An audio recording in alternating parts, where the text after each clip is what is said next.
नमस्ते मित्रों। कथा निधि चैनल पर आपका बहुत बहुत स्वागत है। हमारी आज की कहानी एक बड़ी ही हृदयस्पर्शी कहानी है। कहानी लिखी है सुधा चौहान जी ने। कहानी का नाम है इंसानियत। तो चलिए कहानी शुरू करते हैं। दीनानाथ जी सख्ते में पत्थर हुए बैठे हैं। घर का माहौल ऐसे शांत हो गया है जैसे अमावस की रात में खाली आसमान।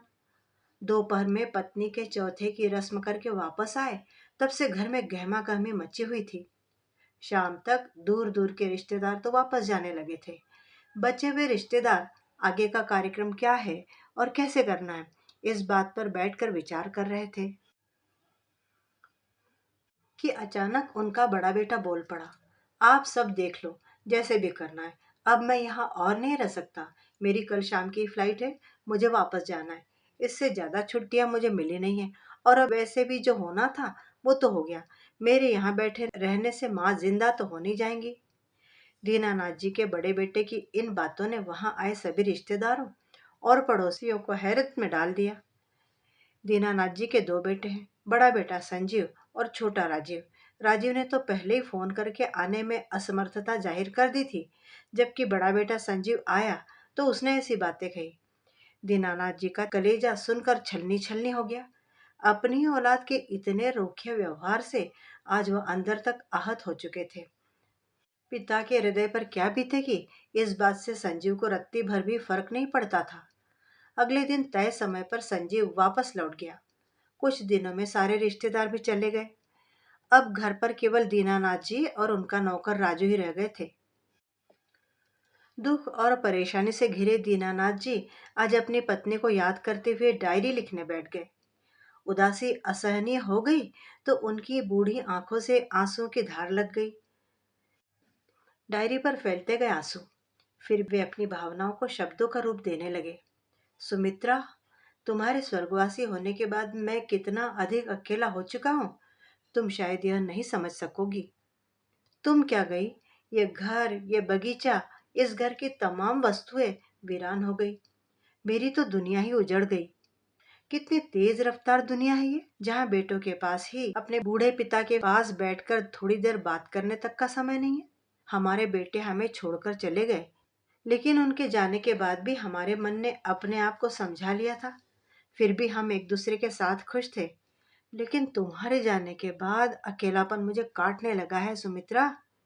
डायरी में अपने हालात लिखते लिखते दीनानाथ जी की आंखें फिर से भर आई। जिंदगी से थक चुकी बूढ़ी और उदास आंखों को दीनानाथ कांपते हाथों से साफ करने लगे और फिर सोचने लगे अपने जीवन के पिछले सफर के बारे में। कितने खुश थे दीनानाथ जी उस समय जब उनका बड़ा बेटा संजीव अमेरिका जाने के लिए हवाई जहाज में बैठा था। संजीव ने इंजीनियरिंग की थी, उसे अमेरिका में थोड़ी सी अतिरिक्त पढ़ाई करनी थी और एक दिन अमेरिका की जानी मानी कंपनी में इंजीनियर का पद पाकर वहां हमेशा रहने के लिए उसने अपना स्थान पक्का कर लिया। 2 साल बाद संजीव जब भारत आया था तो शादी करके अपनी पत्नी को भी साथ ले गया। संजीव के अमेरिका में सेटल होने के साथ साथ ही उसके छोटे भाई राजीव को भी वहां जाने का शौक हो उठा। वो भी भारतीय लड़की से शादी करके अमेरिका चला गया और वहीं व्यस्त हो गया। दोनों बेटे अपनी घर गृहस्थी में रम गए थे। बूढ़े माता पिता यहाँ कैसे रहेंगे, किसी को ख्याल ही नहीं आया। अब घर में केवल दीनानाथ जी और उनकी पत्नी सुमित्रा रह गए थे। वे किसी प्रकार जीवन रूपी इस नाव के पतवार को संभाले हुए थे। आराम और सहारे की तलाश तलाश करते वृद्ध दंपति अब तो ये सोचने लगे थे कि कहीं उन्होंने अपने बेटों को विदेश भेजकर कोई भारी भूल तो नहीं कर दी है। एक दिन सुमित्रा जी रात को सोने गई और फिर कभी जाग ही नहीं सकी। सोते हुए ही उन्हें दिल का दौरा पड़ा था और वे सदा के लिए अपने पति को अकेला छोड़कर चल बसी। पत्नी के जाने के बाद अब दीनानाथ जी नितांत अकेले हो गए। ना केवल अकेले, बल्कि पूरी तरह से दुख में डूब चुके थे। हालांकि दोनों बेटों को उनकी मां की मृत्यु की सूचना दे दी गई थी, लेकिन दोनों ही बेटों ने जवाब दिया, पिताजी हमारा आना अभी तो संभव नहीं हो पाएगा। आप मां का अंतिम संस्कार करवा दीजिए। बेटों की अनुपस्थिति में ही सुमित्रा जी का अंतिम संस्कार कर दिया गया। बड़ा बेटा तो अपनी मां के चौथे तक आ गया था, लेकिन छोटा बेटा नहीं आ सका था। दिन बीतते गए। और एक दिन अपने अकेलेपन से तंग आकर दीनानाथ जी ने अपने बेटों को वापस भारत आने का आग्रह किया।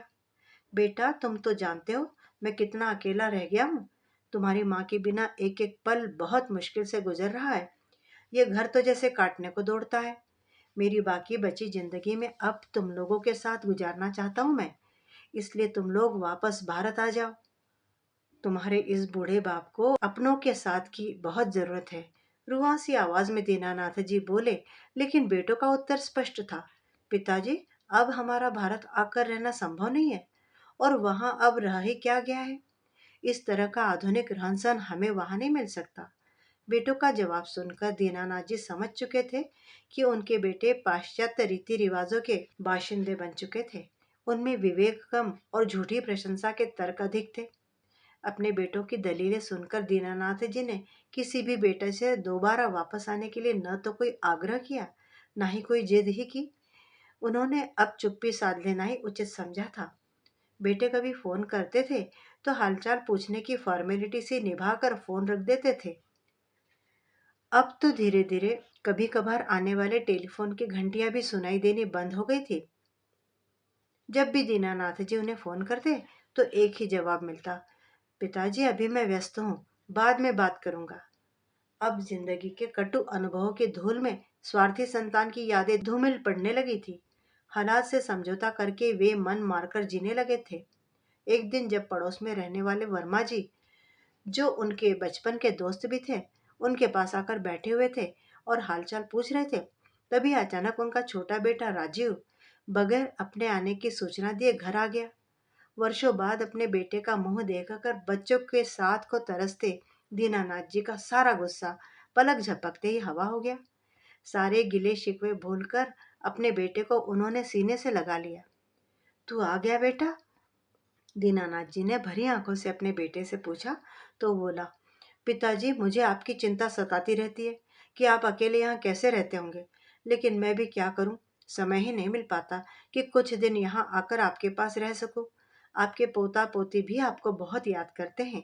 इसलिए अब मैं आपको अपने साथ ले जाने के लिए आया हूँ।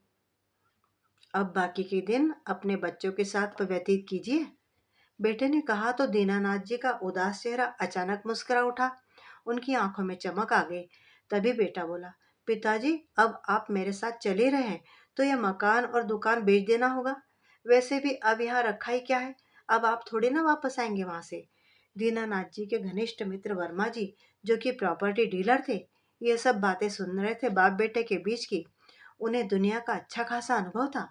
दीनानाथ जी को सलाह देते हुए कहने लगे, दीनानाथ, इतनी जल्दी में दुकान और मकान बेचने से तुम्हें अच्छी कीमत नहीं मिल पाएगी। तुम बेफिक्र होकर अपने बच्चों के साथ जाओ। जब कोई अच्छा खरीदार मिल जाएगा तो मैं तुम्हें सूचित कर दूंगा। ये बात दीनानाथ जी को भी उचित लगी। वैसे भी अपना पुश्तैनी मकान, जहाँ उनकी पत्नी की सुनहरी यादें बसी थी, उसे बेच देने का उनका बिल्कुल भी मन नहीं था। सो अपने मित्र की बात मानते हुए अपने उस मकान को अपने विश्वास पात्र नौकर राजू के हवाले छोड़कर दीनानाथ जी एक दिन विदेश की उस भूमि पर सदा के लिए बसने आ गए, जिसके बारे में उन्होंने अब तक किताबों में ही पढ़ा था। विदेश जाकर वहां की चमक धमक देखकर वे हैरान थे और अपने बेटों का साथ पाकर बहुत खुश भी। लेकिन पिता को विदेश लेकर आने के पीछे बेटे का प्यार नहीं, बल्कि उसका मतलब छिपा था। जल्दी ही उनके सामने अपने बेटे की मीठी बातों के पीछे छिपे मंसूबे उजागर भी हो गए। अब तो अमेरिका में रहते उन्हें 1 वर्ष होने को आया था और उस 1 वर्ष में उन्होंने क्या कुछ काम नहीं किया।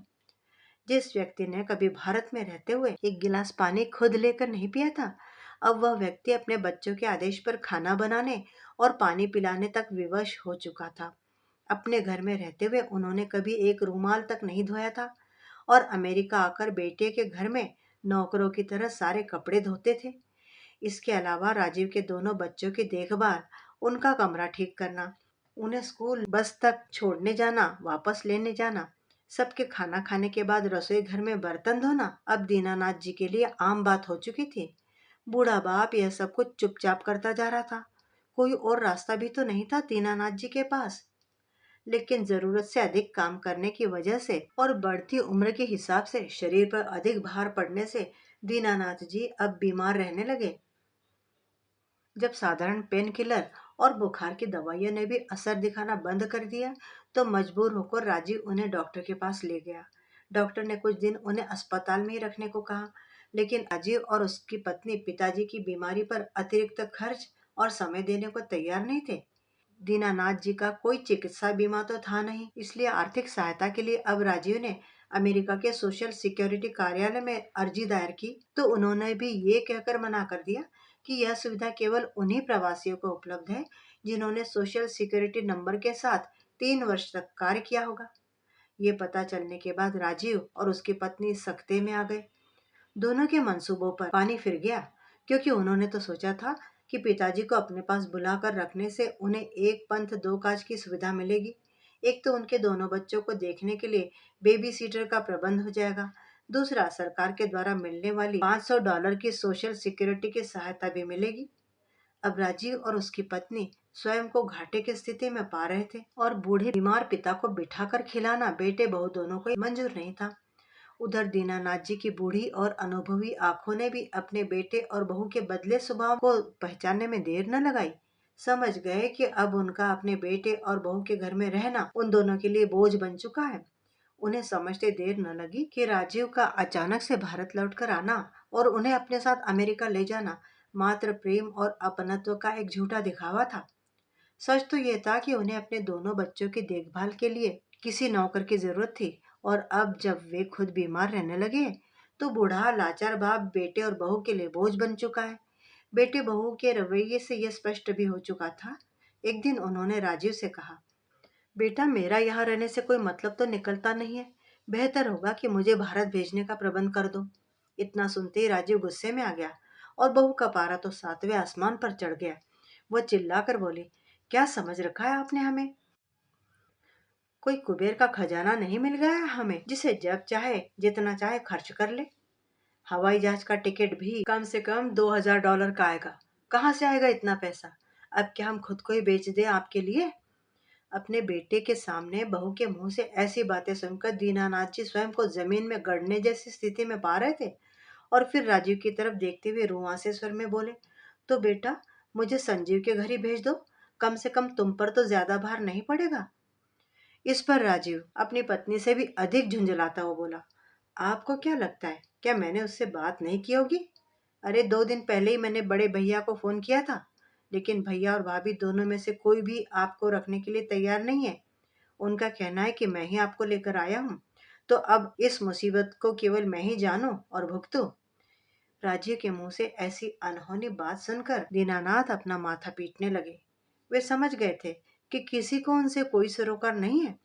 फिर उस घड़ी को वे कोसने लगे जब बेटे की चिकनी चुपड़ी बातों में आकर उन्होंने अपना देश छोड़ा था। लेकिन अब कर भी क्या सकते थे? स्वयं को पूरी तरह हालात के हवाले छोड़ना ही एकमात्र रास्ता था उनके पास। लेकिन दीनानाथ जी बहू की आंखों में खटकने लगे थे। आते जाते वह उन्हें तिरछी नजरों से देखती रहती थी। एक दिन बड़ी ही मनोहार के साथ बोली, बाबूजी आप घर बैठे बैठे बोर हो गए होंगे, चलिए आज आपको अच्छे कपड़े दिलाकर लाती हूँ, बाहर घूमेंगे तो आपका मन भी बहल जाएगा। बहू का ऐसा व्यवहार उन्हें कुछ अटपटा जरूर लगा, लेकिन वह भी कब से बाहर निकलने को तरस गए थे, इसलिए बहू के कहने पर उसके साथ बाहर चलने को राजी हो गए। अपनी कार में बिठाकर उनकी बहू उन्हें मॉल घुमाने के लिए लेकर आई, लेकिन खरीदारी करने के बाद बहू अपना पर्स टटोलने लगी। हाव भाव से वो बहुत ज्यादा परेशान नजर आ रही थी। अचानक बोली, बाबूजी मैं घर से मोबाइल का फोन लेकर आना तो भूल ही गई हूँ, मुझे तो सारी पेमेंट मोबाइल से करनी थी। आप यहीं बैठिए, मैं कुछ ही देर में मोबाइल फोन लेकर आती हूँ। इतना कहकर राजीव की पत्नी मॉल से बाहर निकल गई, फिर कभी उनके पास वापस लौटी ही नहीं। बेचारे दीनानाथ जी अकेले ही मॉल का एक एक कोना घूम कर थक गए, और जब उनसे कुछ भी न बन पाया तो थक हार कर मॉल के पास पड़ी एक बेंच पर बैठकर अपनी बहू के वापस आने का इंतजार करने लगे। इस प्रकार प्रतीक्षा करते करते भूखे प्यासे बैठे बैठे उन्हें शाम हो गई। अंग्रेजी उन्हें आती ही नहीं थी, किसी को अपना दुख बताते भी तो कैसे? जेब में केवल $5 पड़े थे। सोचा कि अपने बेटे को फोन करें, लेकिन उन्हें अपने एक बेटे का भी फोन नंबर याद नहीं था। कभी भूल कर भी तो उन्होंने ये बात नहीं सोची थी कि ऐसी नौबत भी किसी दिन आएगी। बैठे बैठे जब रात होने आ गई रात हो गई और मॉल भी बंद होने का समय हो गया। अब तो दीनानाथ जी को भी आशंका होने लगी थी कि वह यहाँ संयोग से अकेले नहीं छूटे हैं, बल्कि उन्हें जानबूझकर अकेला छोड़ा गया है। उनका अपना खून ही उनके साथ ऐसा करेगा। ये सोच सोच कर दीनानाथ जी फफक फफक कर रो पड़े। कुछ आने जाने वाले लोगों ने उनकी इस हालत को देखा और समझा तो जरूर, लेकिन किसी ने भी उनकी सहायता करने की जहमत नहीं उठाई। दीनानाथ जी उठकर अनजान सड़क पर चल पड़े। चलते चलते उन्हें सामने एक मंदिर दिखाई दिया। अनजान देश में अनजान लोगों के बीच में खुद को अकेला महसूस करते हुए दीनानाथ जी ने जैसे ही मंदिर की तरफ देखा तो उन्हें एक अपनेपन का एहसास हुआ। भगवान के सामने बैठकर वे खूब रोए और भगवान से पूछने लगे कि आखिर उन्होंने ऐसे कौन से कर्म किए थे जो आज उन्हें ये दिन देखना पड़ रहा है। प्रश्नवाचक दृष्टि से भगवान को देखते हुए निढाल से वहीं पड़े रहे। जब मंदिर के कपाट बंद करने का समय आया तो पुजारी की नजर दीनानाथ जी पर पड़ी। पुजारी एक युवा भारतीय था। वो उनके पास आकर बैठकर पूछने लगा, क्या हुआ अंकल जी, आप रो क्यों रहे हैं। अनजान देश में किसी के मुंह से हमदर्दी भरे वो अपनी भाषा में शब्द सुनकर दीनानाथ जी और भी जोर से रोने लगे। पुजारी समझ गया था कि यह बुजुर्ग अपने बच्चों से दूर हो गए हैं। उसने सबसे पहले तो उन्हें पेट भर के लंगर खिलाया, फिर उनसे उनकी परिस्थिति के बारे में जानकारी हासिल करने लगा। लेकिन दीनानाथ जी को तो अपने बेटे और बहू के घर का ना तो पता ही मालूम था, ना ही उनका कोई फोन नंबर याद था। इस कारण पुजारी ने नियमानुसार सबसे पहले पुलिस स्टेशन फोन किया और फिर बाद में आवश्यक पुलिस कार्रवाई के बाद पुजारी ने दीनानाथ जी को मंदिर में बने अपने कमरे में रहने की जगह दे दी। जब दीनानाथ जी कुछ सहज हुए तो पुजारी ने उनसे पूछा कि वे यहाँ कैसे पहुंचे हैं। तब दीनानाथ जी ने उन्हें सब हालात बयान किए। इस पर पुजारी बोला, अंकल जी, बुरा न माने तो एक बात कहूँ, ऐसी घटनाएं तो यहाँ पर रोज होती है। बेटे बहू अपने बूढ़े माँ बाप को नौकर बनाकर यहाँ पर लेकर आते हैं, लेकिन अपने पास तब तक ही रखते हैं जब तक उनकी सेहत ठीक रहती है और उनसे उनके घर के काम किए जाते हैं। लेकिन जैसे ही उन पर बुजुर्गों की बीमारियों का खर्चा पड़ने लगता है, वे उन्हें बोझ समझकर इसी तरह बेघर कर देते हैं। कोई नई बात नहीं है यहाँ पर ये।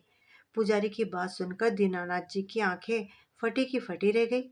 वे उस समय को कोसने लगे जब उन्होंने अपने बेटे के साथ विदेश चलने के लिए अपनी सहमति जताई थी। वे पूरी तरह से टूट चुके थे। अगले दिन ही पुलिस ने मॉल के सीसीटीवी कैमरा से उनकी बहू की पहचान कर ली और उनके बेटे और बहू का पता ढूंढ निकाला। लेकिन अब दीनानाथ जी ने उनके पास वापस जाने से साफ इनकार कर दिया। वे वापस भारत ही आना चाहते थे, लेकिन टिकट खरीदने के लिए पैसे नहीं थे। पुजारी से मोबाइल लेकर अपने दोस्त वर्मा जी को फोन लगाया, लेकिन उनका फोन बंद पड़ा था। बहुत बार कोशिश करने के बावजूद भी जब वर्मा जी का फोन नहीं लगा तो दीनानाथ जी ने अपने नौकर राजू को फोन मिलाया। राजू ने जैसे ही फोन उठाया तो दीनानाथ जी का हालचाल पूछने लगा। आप कैसे हैं बाबूजी? तबीयत तो ठीक रहती है ना आपकी वहाँ? आपकी मुझे बहुत याद आती है। नौकर के मुंह से प्यार भरे शब्द सुनकर दीनानाथ जी की आंखें आंसुओं से भर गई। उन्होंने उसे अपना सारा हाल कह सुनाया और उसे वर्मा जी से मिलकर टिकट के पैसों का इंतजाम करने के लिए गुजारिश की। राजू दीनानाथ जी की यह हालत जानकर स्तब्ध रह गया था। सोचने लगा कि माँ जी के होते हुए बाबूजी पर दुख की आंच न आती थी। आज इस हालत में बेगानी धरती पर जीने को मजबूर है वो याद करने लगा। बाबूजी ने मेरी बहुत मदद की है। जब मेरी माँ बीमार थी तो उन्होंने उनके इलाज का सारा खर्चा उठाया था और जब मैंने पैसे वापस देने चाहे थे तो उन्होंने एक भी पैसा वापस नहीं लिया था। इतने एहसान उन्होंने मुझ पर किए हैं। इस मुसीबत की घड़ी में मैं उन्हें अकेला नहीं छोड़ूंगा। आज उनके एहसान चुकाने का समय आ गया है। ये सोचकर राजू ने उनकी मदद करने की ठान ली और जैसे तैसे करके कुछ लोगों की मदद लेकर 5 दिनों के भीतर ही उनके बताए गए अकाउंट में पैसे पहुंचा दिए और हफ्ते भर में दीनानाथ जी वापस अपने घर भी पहुंच गए। घर पहुंचकर राजू से मिलकर दीनानाथ जी बहुत रोए और उसे बताया कि किस तरह एक विदेशी धरती पर पल पल काटना भी उनके लिए दूभर हो गया था। अगले दिन वर्मा जी को शुक्रिया अदा करने के लिए जब उनके घर पहुंचे तो पता चला कि वर्मा जी तो 1 महीने पहले ही ये दुनिया छोड़कर चल बसे। ये जानकर उन्हें झटका सा लगा। मन की उदासी और गहरा गई। लेकिन फिर अचानक सोचने लगे कि राजू ने पैसों का इंतजाम कैसे किया था। घर पहुंचे तो राजू को अपने पास बिठाया और उससे पूछने लगे कि आखिर उसने इतने सारे पैसों का इंतजाम किया कैसे। राजू बताना ही नहीं चाहता था। बहुत पूछने पर उसने बताया कि अपना छोटा सा मकान गिरवी रखकर उसने पैसों का इंतजाम किया था। और फिर दीनानाथ जी के चरणों में बैठकर कहने लगा, बाबूजी, ये मदद तो कुछ भी नहीं है उस मदद के सामने जो आपने मेरी माँ की बीमारी के वक्त की थी। इतने एहसान है आपके मुझ पर, तो फिर मैं आपको कैसे ऐसी हालत में देख सकता था। राजू की बातें सुनकर दीनानाथ जी की आंखों से अश्रुधार बह निकली। उन्होंने उसे गले से लगा लिया। घर वापस पहुंचकर रह रहकर उन्हें ख्याल आने लगता कि राजू से तो मेरा खून का रिश्ता भी नहीं था। उसने मुसीबत में मेरी इतनी मदद की। दूसरी ओर मेरे अपने खून हैं, बेटे हैं मेरे, जिन्होंने मुझे दर दर की ठोकरें खाने के लिए छोड़ दिया। अपने अतीत में झांकते उबरते दीनानाथ जी की बूढ़ी और जीवन से थकी धुंधली आंखों में फिर से आंसू भर आए। तब उन्होंने अपनी पत्नी की तस्वीर को सीने से लगा लिया। आज भी अपने बेटों के बारे में सोच सोच कर वे मानसिक संताप से उबर नहीं पा रहे थे। उनका शरीर दिन ब दिन कमजोर होता जा रहा था। फिर ऐसा समय भी आ गया जब दीनानाथ जी ने बिस्तर पकड़ लिया। शौच के लिए उठने और चलने से भी वे लाचार हो गए। लेकिन राजू ने उनकी सेवा की। बिना हिचकिचाहट के उनके बिस्तर की गंदगी भी साफ कर देता था। जब उनकी हालत ज्यादा खराब रहने लगी तो उन्होंने वकील को बुलाकर अपनी दुकान, मकान और खुद की कमाई संपत्ति का बंटवारा कर दिया। उसे पंजीकृत भी करवा दिया। उन्होंने राजू को भी बता दिया था कि उनकी वसीयत उनके वकील आलोकनाथ के पास रखी है और उनकी मृत्यु होने पर अंतिम संस्कार से पहले उनकी वसीयत को पढ़ा जाए। उसके बाद ही उनका अंतिम संस्कार किया जाए। आखिर वह दिन भी आ ही गया जब उनके घर के आंगन में उनका पार्थिव शरीर रखा था। उनके रिश्तेदारों ने दोनों बेटों को फोन करके खबर पहुंचा दी थी। अगले दिन तक वे दोनों पहुंच भी गए। वकील साहब को भी खबर कर दी गई थी। उनके पहुंचते ही सबकी नजरें उनके चेहरे पर टिक गई। वकील साहब ने वसीयत पढ़नी शुरू की। मैं दीनानाथ शर्मा अपने इस पुश्तैनी मकान को मैं अपने नौकर राजू के नाम करता हूँ। मेरी दुकान पर भी केवल राजू का ही हक होगा। मेरे बैंक अकाउंट में ज्यादा तो कुछ नहीं रखा है, लेकिन मेरी कमाई से बचाए गए 50,000 रुपए हैं जिन्हें मैं राजू को ही देता हूँ। ये बात सुनते ही दोनों बेटों की त्योरियां चढ़ गई, लेकिन उन्होंने उस समय शांत रहना ही उचित समझा। लेकिन वही राजू जोर जोर से रोता जा रहा था। वकील साहब ने वसीयत पढ़नी जारी रखी। अपनी पत्नी सुमित्रा के गहनों को मैं अपने दोनों बेटों और बहुओं में बराबर बराबर बांटता हूँ, क्योंकि ये मेरी पत्नी की इच्छा थी। इसके अतिरिक्त मैं उन्हें किसी भी अन्य संपत्ति का हकदार नहीं मानता। मेरे पार्थिव शरीर को मुखाग्नि देने का हक भी केवल मैं राजू को ही देता हूँ। वो मेरा सगा बेटा नहीं है, लेकिन मैं उसको अपने सगे बेटों से भी बढ़कर मानता हूँ। असल में संतान का सुख तो मुझे उसी से प्राप्त हुआ है। उसकी रगों में मेरा खून नहीं है, परंतु फिर भी वो उसने मेरी ऐसे सेवा करी। वह मेरी ऐसे सेवा करता है जैसे एक माँ अपने अबोध बच्चे को पालती है, बिल्कुल निस्वार्थ भाव से। कितना बड़ा अंतर है मेरी खुद की संतान और राजू में। मेरी अपनी औलाद, जिनको मैंने न केवल जन्म दिया था, उनके पालन पोषण में भी कोई कमी नहीं उठा रखी थी। उन्हें इतना अच्छा पढ़ाया लिखाया कि वे सिर उठाकर जी सके। इतना सब कुछ होने के बाद भी कितने आश्चर्य की बात थी कि मेरी अपनी संतान से मुझ पर ही यह लेबल लगा दिया गया कि उनका मुझसे कोई भी रिश्ता नहीं है। वकील साहब थोड़ी देर के लिए रुके और अपने आंसू पोंछने लगे। आसपास खड़े सभी रिश्तेदारों की भी आंखें भर आई थी। आंखें पोंछकर फिर उन्होंने अंतिम पंक्ति पढ़ी। भगवान से यही प्रार्थना करता हूँ कि बुढ़ापे में जो दिन मुझे देखने पड़े, ऐसे दिन मेरे बेटों को कभी देखने न पड़े। वसीयत सुनने वाले हर इंसान की आंखों में आज आंसू थे और दोनों बेटे शर्मिंदगी से एक दूसरे का चेहरा देख रहे थे। रिश्ता न होते हुए भी राजू ने साबित कर दिया था कि इस दुनिया में एक ऐसा रिश्ता अब भी है जिसका नाम है इंसानियत। मित्रों, अभी आप सुन रहे थे सुधा चौहान जी की लिखी हुई कहानी इंसानियत। क्या दीनानाथ जी ने गलती की थी अपने बेटे के साथ विदेश जाकर रहने की? अपनी राय कमेंट बॉक्स में जरूर लिखिएगा। कहानी कैसी लगी ये भी बताइएगा। और चैनल पे नए हैं तो चैनल को सब्सक्राइब भी कर लीजिएगा। कहानी अच्छी लगी हो तो लाइक भी कीजिएगा और अपने मित्रों के साथ कहानी को शेयर भी कीजिएगा। कहानी सुनने के लिए बहुत बहुत धन्यवाद। आपका दिन शुभ हो।